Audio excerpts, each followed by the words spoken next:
January 1995, Manhattan. Norman Lamb sits in his office at Yeshiva University. He's the president. On his desk, a sealed envelope from a probate attorney. Inside, the last will and testament of Ann Scheiber. Lamb doesn't recognize the name. The attorney's note says she died 9 days ago. Age 101. No surviving family, no friends at the funeral. A modest bequest, probably. Maybe $50,000, maybe less. He opens the document. His hand stops mid-page. He reads the number again, $22,091,000. $22 million. From a woman who lived in a one-room studio apartment on Manhattan's West Side, who wore the same threadbare black coat for 40 years, who walked everywhere to save $1.50 on subway fare. Neighbors thought she was poor. They brought her food. They worried about her. She was a millionaire, not just any millionaire. Her portfolio held more wealth than most CEOs of that era. More than doctors, more than lawyers, more than people who earned 50 times her salary. And no one knew. Lamb calls the probate attorney. "Are you certain? Is this real?" 3 independent audits confirm it. No error, no fraud. Ann Scheiber worked as an IRS auditor. Maximum annual salary $3,150. That's about $80 a week. She retired in 1944. At age 51, with $5,000 in savings. 50 years later, she died with $22 million. She started investing when most people start planning retirement. She beat the returns of 99% of professional Wall Street fund managers. She did it alone. No broker, no financial advisor, no MBA. Just one woman, one strategy, 50 years of absolute discipline. And she never told a soul. Who was Ann Scheiber? And what made her choose a life of poverty while holding millions in her accounts? Before we continue, this is a biographical story for educational and entertainment purposes only. Nothing in this video is financial advice or a recommendation to buy, sell, or hold any security. I am not a financial advisor. Past performance does not guarantee future results. All investments carry risk. Please consult with a licensed financial professional before making any investment decisions. Ann Scheiber was born in 1893, New York City, daughter of Jewish immigrants. Her family wasn't wealthy. They weren't starving either. Somewhere in between. The kind of family where every dollar had a purpose, where nothing was wasted. You saved before you spent. Ann learned early. Money doesn't come easy, and it leaves even easier. She was smart, really smart. In an era when most women didn't finish high school, Ann went to college, then law school. A Jewish woman studying law in the 1920s was rare, almost unheard of. She thought education would be her ticket, a way out, a way up. She was wrong. Law firms wouldn't hire her, not because she lacked skill, because she was a woman, because she was Jewish, both. She took what she could get, a job at the IRS, an auditor, checking other people's tax returns, making sure they paid what they owed. The salary, $3,000 a year, about $60 a week. It wasn't poverty, it was lower middle class. Enough to rent a small apartment, enough to eat, but not enough to feel secure. Ann was careful with money. Extremely careful. She lived in a studio apartment on Manhattan's West Side. No luxuries, no restaurants, no travel. She walked to work, packed lunches, saved every spare dollar. By the late 1930s, she had accumulated some savings, a few $1,000s. She was proud of it. Then came 1929. The Great Depression hit. The stock market collapsed. Ann had invested a small amount. Her first attempt at growing wealth. She watched her savings disappear. The bank statements showed zeros where thousands had been. She folded the paper carefully. That feeling of loss never left her. Not just money, trust. She trusted the system. The system destroyed her. From that moment on, Ann became paranoid about risk. Not reckless paranoid, calculated paranoid. She would never again trust brokers, never again follow hot tips. If she was going to invest, she'd do it herself, on her terms. But first, she needed to rebuild. Throughout the 1930s and early 1940s, Ann worked at the IRS. She audited wealthy people, saw their portfolios, studied how they made money, dividends, stock holdings, reinvestment strategies. She learned from the tax returns she reviewed. She noticed something. The richest people didn't trade constantly. They held stocks, good companies, paid dividends, reinvested year after year, decade after decade. She filed that information away. By 1943, Anne had been at the IRS for over 15 years. Same position, same salary, $3,150 a year. She watched younger men with less experience, less education, get promoted past her. She had a law degree. She knew the tax code better than anyone in the office. She applied for a promotion to IRS attorney. She had every qualification. The answer? No. They gave the position to a male colleague. His qualifications? Less than hers. His advantage? Gender. No one said it explicitly. They didn't have to. Anne understood. The system would never reward her fairly. Not because she wasn't good enough, because she was a woman. She could stay angry, or she could adapt. She chose adaptation. In 1944, at age 51, Anne retired from the IRS. Her pension was small. Her savings, $5,000. $5,100 to be exact. That was everything. 2 decades of work. 2 decades of saving every spare dollar. Most people at 51 are planning for retirement, figuring out how to stretch their nest egg. Anne did something different. She made a decision. If the system wouldn't let her rise through work, she'd rise through investment. The stock market didn't care if she was a woman. Stocks didn't discriminate. Dividends didn't ask your gender before paying out. She had learned from the wealthy people whose taxes she audited. She had learned from the Great Depression what not to do. She had learned patience from 2 decades of being passed over for promotions. Now she would apply it all. Anne opened a brokerage account. She took her $5,000 and she made a plan. Buy blue-chip companies, companies that paid reliable dividends, companies that sold products people needed in good times and bad. Coca-Cola, PepsiCo, pharmaceutical companies like Shearing Plow and Bristol Myers. Never sell. Not during crashes, not during recessions, not ever. Reinvest every dividend, every quarter, every year. No exceptions. No broker advice, no hot tips, no trading. Just hold and reinvest for as long as she lived. It was 1944. Anne was 51 years old. She had $5,000 and a plan. Most people thought she was planning a quiet retirement. Anne was planning a 50-year experiment that would prove everyone wrong. Anne walked into a brokerage office in 1944 with $5,000. Not $5,100, not $4,900, exactly $5,000. Everything she had. The broker looked at her. A 51-year-old woman, retired, modest clothes. He probably assumed she needed conservative bonds, safe investments, something to stretch through retirement. Anne had other plans. She bought stocks, blue-chip companies, the kind she'd seen on tax returns for years, companies that paid dividends, companies that made products people bought regardless of the economy. Coca-Cola. People drank soda in good times and bad. Pharmaceutical companies. Shearing Plow, Bristol Myers. People got sick. They needed medicine. PepsiCo, another beverage giant. These weren't exciting companies. They weren't hot tech stocks or speculative plays. They were boring, reliable, profitable. Her strategy was simple. Buy shares, collect dividends, reinvest dividends into more shares. Never sell. The broker asked if she wanted his advice on when to sell, when to take profits. Anne said no, she wasn't interested in selling. Ever. He probably thought she was naive. The first 5 years were difficult, painfully slow. Not because she lost money, because nothing happened. The portfolio grew slowly. By 1949, her $5,000 had become maybe $8,000. 5 years of discipline. 5 years of reinvesting every dividend. 5 years of clipping coupons and walking instead of taking the subway to save fare. $3,000 gain in 5 years. Most people would have been disappointed. Anne kept going. She lived in her studio apartment. Same address, same furniture, same routine. Every morning, she walked to the public library, read annual reports, studied company financials. Not because she was day trading, because she wanted to understand what she owned. Her neighbors saw an elderly woman living alone, frugal, maybe too frugal. They didn't know about the stocks. She never mentioned them. Her brothers thought she was scraping by. When they offered to help with money, she refused. "I'm fine," she said. She didn't explain. The 1950s arrived.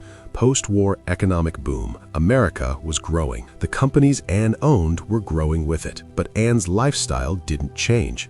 Same apartment, same coat, same walks to the library. By 1953, the Korean War recession hit.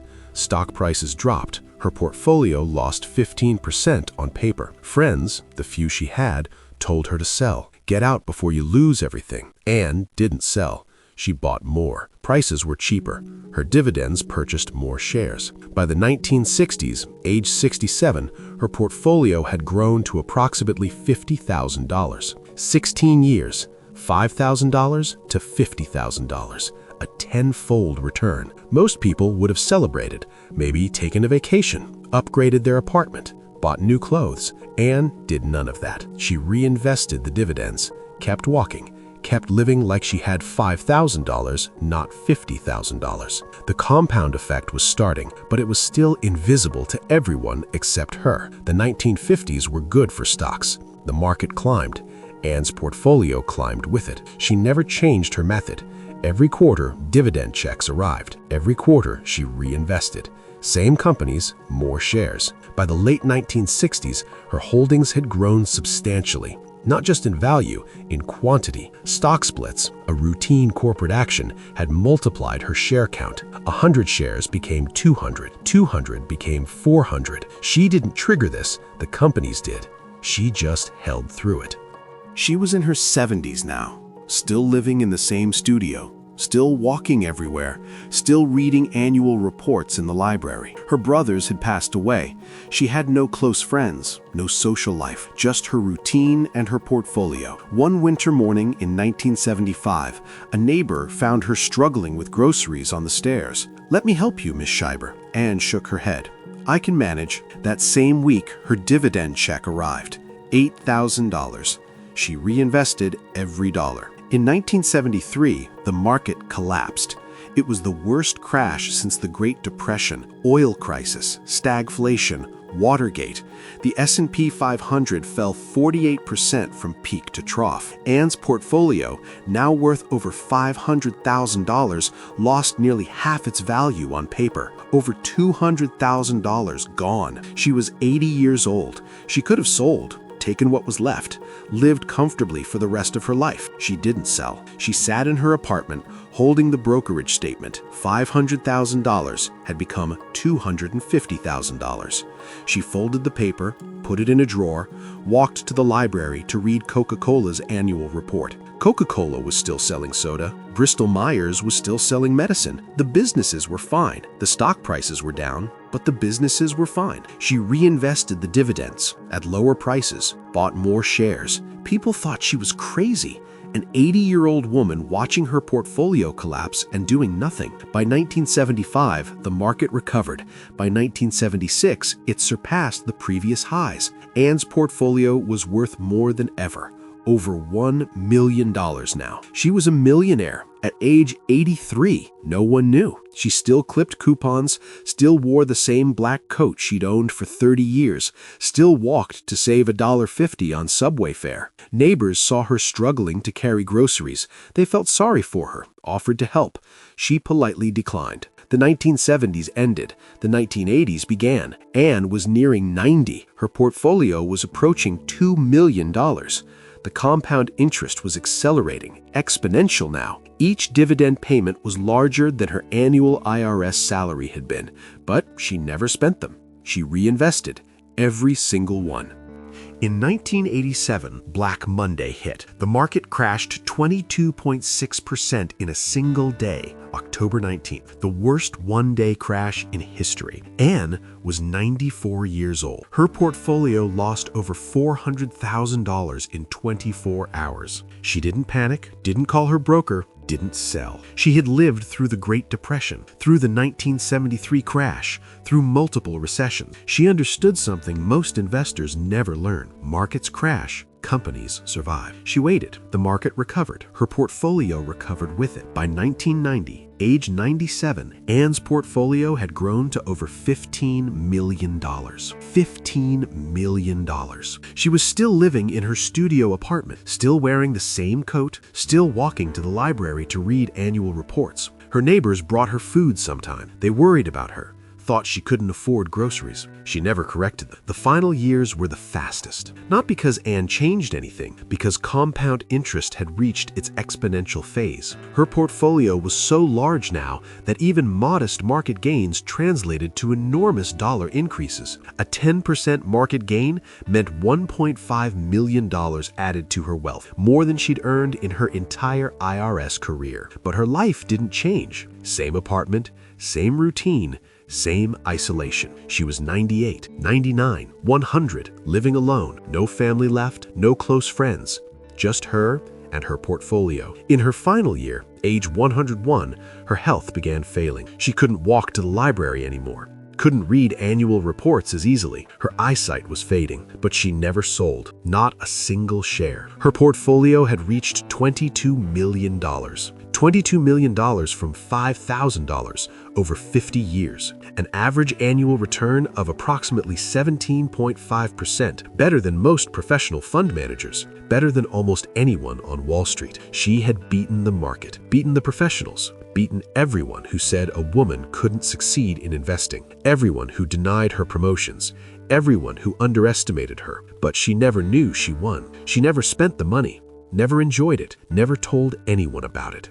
In late 1994, she stopped leaving her apartment. Neighbors checked on her occasionally, brought her food. She accepted quietly. There were moments, quiet moments, when Anne must have wondered. In 1973, when her portfolio crashed and she was 80 years old, she could have taken the money and lived comfortably, traveled, enjoyed her final years. She chose to hold. In 1987, at 94, when the market crashed again, she could have sold, protected what she had, secured her legacy. She chose to hold. In the early 1990s, when she was alone in her apartment, surrounded by decades of frugality and isolation, she could have spent some of it, hired help, moved to a better place, made life easier. She chose not to. Why? Maybe it was the trauma of the Great Depression, the memory of losing everything once, the fear it could happen again. Maybe it was the betrayal at the IRS.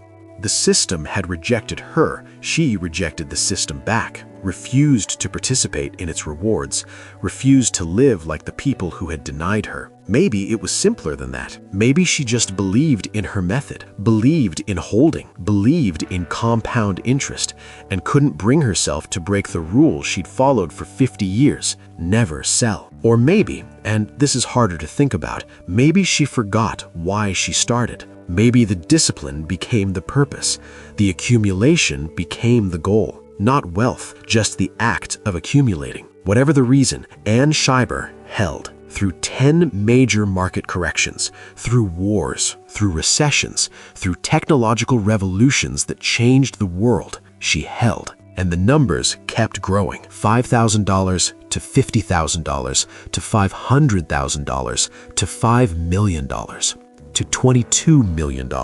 But she never felt rich. She lived and died believing she was just being careful, just being prudent, just following the plan. On January 9th, 1995, Anne Scheiber died, age 101, alone in her studio apartment. Her secret died with her, almost. January 1995, Manhattan, Yeshiva University. Norman Lamb had been university president for years. He'd seen many bequests, alumni donations, grateful former students leaving $10,000, maybe $50,000 in their wills. This was different. The probate attorney called. "We need to discuss the Scheiber estate." Lamb didn't recognize the name. Who? Anne Scheiber. She passed away January 9th, age 101. She named your university as sole beneficiary. Lam assumed it was modest, maybe enough for a scholarship. How much are we talking about? Silence on the phone. Then, $22 million. Lam thought he had misheard. 22,000? Million. 22 million. The documents arrived the next day. Lam sat in his office with 3 attorneys. They spread the papers across the desk. Portfolio statement from a major brokerage firm. Account holder, Anne Scheiber. Total value, $22,091,000. Breakdown, over 100,000 shares across multiple companies. Coca-Cola Holdings alone, $9.5 million. PepsiCo, Sharing Plow, Bristol Myers, another $12.5 million combined. Zero debt. Zero loans, zero mortgages, every share purchased with dividends reinvested over 5 decades. Not a single share sold, ever. The attorneys looked at each other. Who was she? They pulled her file. Born 1893, Brooklyn. IRS Auditor, retired 1944. Maximum salary, $3,150 annually. Lived in a studio apartment, West Side Manhattan. Never married, no children, no surviving family. One of the attorneys had attended her funeral. He remembered. There were maybe 8 people there. I thought she was poor. The apartment was tiny. She wore this old coat. I felt bad for her. They called the landlord. Rent control apartment, $400 a month. She'd lived there since the 1940s. Never late on rent, never complained, never upgraded. They called neighbors. One neighbor recalled, "We brought her food sometimes. She looked like she couldn't afford groceries. She walked everywhere, never took cabs. We thought she was struggling." Another neighbor, "She wore the same black coat for as long as I can remember. 30 years, maybe longer. I offered to buy her a new one once. She said no, this one was fine." The attorneys couldn't reconcile it. A woman worth $22 million, living like she had $22,000. They contacted the brokerage firm, verified everything. The account was real, the holdings were real, the value was real. Ann Scheiber had started with $5,000 in 1944. 51 years later, she died with $22 million. Average annual return, 17.5%, compounded over 5 decades. She had beaten the S&P 500 average, beaten most mutual funds, beaten professional money managers with teams of analysts and billion-dollar resources. She did it alone. No financial advisor, no broker recommendations, no MBA, no insider information, just patience and discipline, and an absolute refusal to sell. Norman Lamb held a press conference. The media descended. The New York Times, "Secret Millionaire Leaves Fortune to University." The Wall Street Journal, "How an IRS Clerk Beat Wall Street." Forbes ran an analysis. They compared her returns to the top fund managers of her era. She outperformed 99% of them. Financial advisors were stunned. She had no professional help? She never rebalanced? She just held? Yes, she just held. The investment community couldn't believe it. This went against everything they taught. Active management, diversification, rebalancing, taking profits, market timing. Ann ignored all of it. But good companies held them, reinvested dividends, never sold, and won. Her neighbors were in shock. "We thought she was poor. We felt sorry for her. My God, she was richer than all of us combined." The landlord, "She could have bought this building. She could have bought 10 buildings. She lived in a studio apartment paying $400 a month." One of her former IRS colleagues was interviewed, retired now. He remembered her. "Ann? She was passed over for promotion so many times. They gave the jobs to men with half her qualifications. I always felt bad for her. She never complained, just came to work, did her job, retired quietly." He paused. "She must have been so angry, but she never showed it. She just left. And I guess she proved everyone wrong." The man who got the promotion Ann applied for in 1943 had died years earlier. His estate was worth approximately $300,000. Comfortable, respectable. Ann's estate, $22 million.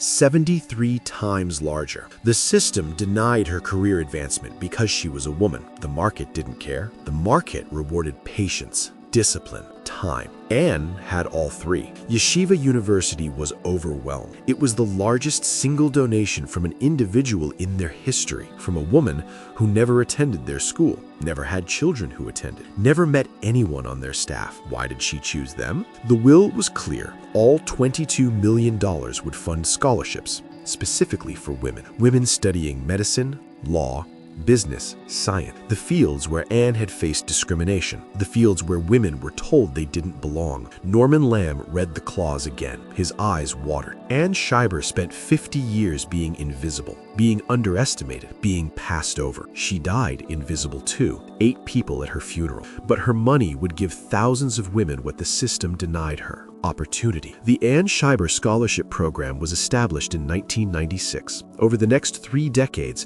it would fund education for more than 1,000 women, doctors, lawyers, scientists, CEOs, women who faced the same barriers Ann faced. In 2003, Maria Gonzalez received an Ann Scheiber Scholarship, first in her family to attend college. Today, she's a cardiologist in Brooklyn. She never knew that the woman who funded her education died wearing a coat from 1950. Her legacy wasn't the $22 million. It was what the money did after she died. Anne never knew. She never saw the scholarships, never met the women her money helped, never received recognition while alive. She won her battle with the system, but she never knew she won. The $22,091,000 went exactly where Anne specified, every dollar, to Yeshiva University, not to distant relatives, not to charities she'd supported during her life. She hadn't supported any. Not to neighbors who brought her food. She never told them she was wealthy. All of it to fund scholarships, specifically for women pursuing degrees in fields where Anne had been denied: medicine, law, business, science. The university established the Anne Scheiber Scholarship Program in 1996. Within the first decade, it funded education for over 400 women. By 2025, that number exceeded 1,000. Doctors who wouldn't have afforded medical school, lawyers who came from families that couldn't pay tuition, scientists who broke barriers in male-dominated fields, CEOs who built companies, all because of a woman who wore the same coat for 40 years, who walked instead of taking the subway, who died alone in a studio apartment. Anne never met any of them, never saw their graduations, never knew the ripple effect of her discipline. She gave them what the system denied her: opportunity. The financial world couldn't stop talking about Anne Scheiber, not because her method was revolutionary, because it was so simple, and because it worked better than almost anything else. Warren Buffett mentioned her in interviews. She understood what most professionals don't, that you make money in investing by not losing it, by holding good companies through bad times. Business schools added her case study to their curriculums: Wharton, Harvard, Stanford. But the lesson wasn't do what Anne did. The lesson was harder than that. It was about character. Books were written. The Anne Scheiber Effect. Patience and Compound Interest, the story of America's secret millionaire. Financial advisors debated her strategy. Some dismissed it. She got lucky. She picked the right stocks. She had a bull market for 50 years. Others saw deeper truth. Luck lasts a year, maybe 5. Anne's returns lasted 51 years through multiple recessions, wars, and crashes. That's not luck. That's discipline. Her story became a mirror. People saw in Anne what they wanted to see. Some saw frugality. Others saw obsession. Some saw patience. Others saw fear. Some saw victory. Others saw a cautionary tale. All of them were right. Anne Scheiber's story reveals something uncomfortable about wealth building, something the financial industry doesn't want to admit. That complexity is mostly noise. Anne had no MBA, no financial advisor, no sophisticated algorithms, no inside information, no connections. She had a simple strategy: buy good companies, reinvest dividends, never sell. And she had something rarer than strategy: the character to execute it for 51 years without deviation. Most people fail at investing not because they lack good strategies.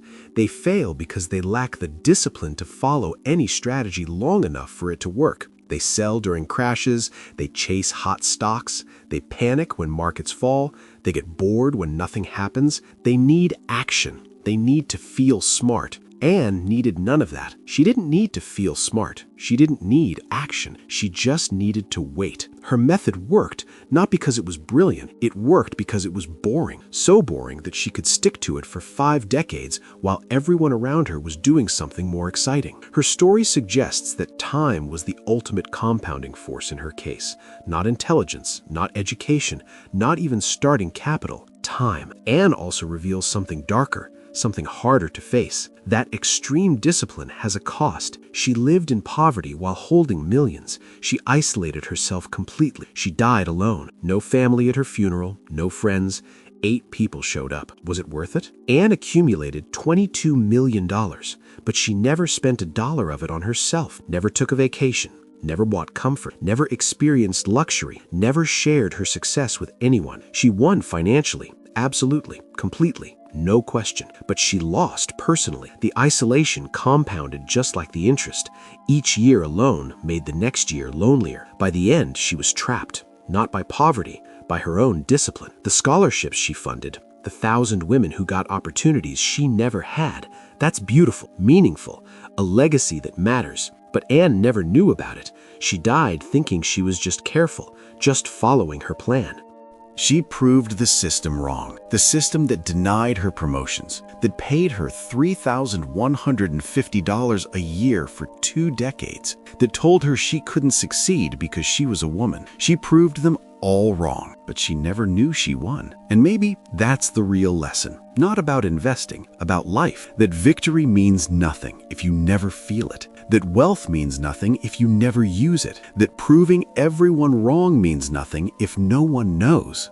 Not even you. Ann Scheiber was one of the most successful investors of the 20th century. Her returns rivaled Warren Buffett. Her discipline exceeded almost everyone, but she died alone in a studio apartment wearing a coat from 1950. She won everything financially and nothing personally. Perhaps that's the most important truth her life reveals, that the numbers on a portfolio statement don't define success, that compound interest works on money, but it also works on isolation, on discipline, on sacrifice. The question isn't just how much can I accumulate, but what am I willing to give up to accumulate? Ann gave up everything. She got everything back in money, but she never got to spend a single day feeling rich. That's her legacy. Not just the scholarships, not just the $22 million, but the question she leaves us with. What does it mean to win if you never feel like you've won? Ann Scheiber showed us what's possible with absolute discipline and what it costs. The rest is up to us.